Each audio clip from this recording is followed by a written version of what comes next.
Find the function rule. So we are trying to write a rule for this input-output table. Remember, these are your inputs or your x values, and these are your outputs or your y values.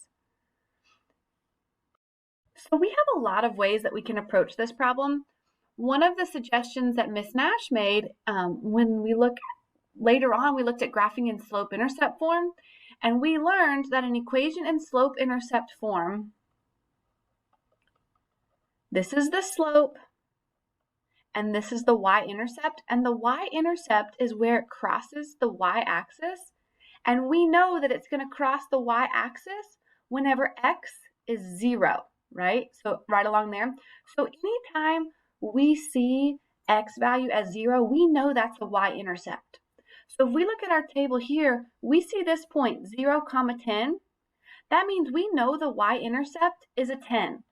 So when we go to start our equation, we know it has to say plus 10 at the back.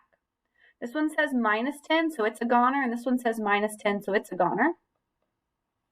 All right, then we have to figure out the slope.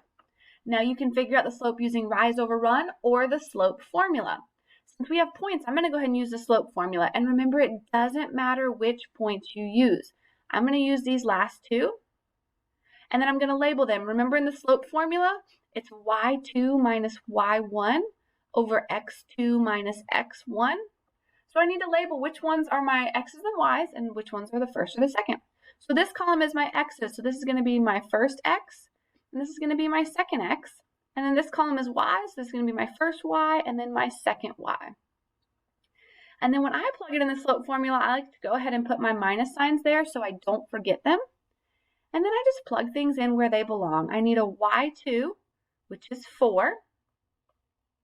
I thought I changed colors here. That was weird. And then minus y1. My y1 is 6. Then I need my x2, which is 3. And then my x1, which is 2. You can do this in your calculator or your brain. It doesn't matter. 4 minus 6 is negative 2. 3 minus 1 is 1. So if we reduce the fraction negative 2 over 1, it would reduce to just negative 2. So that would be our slope.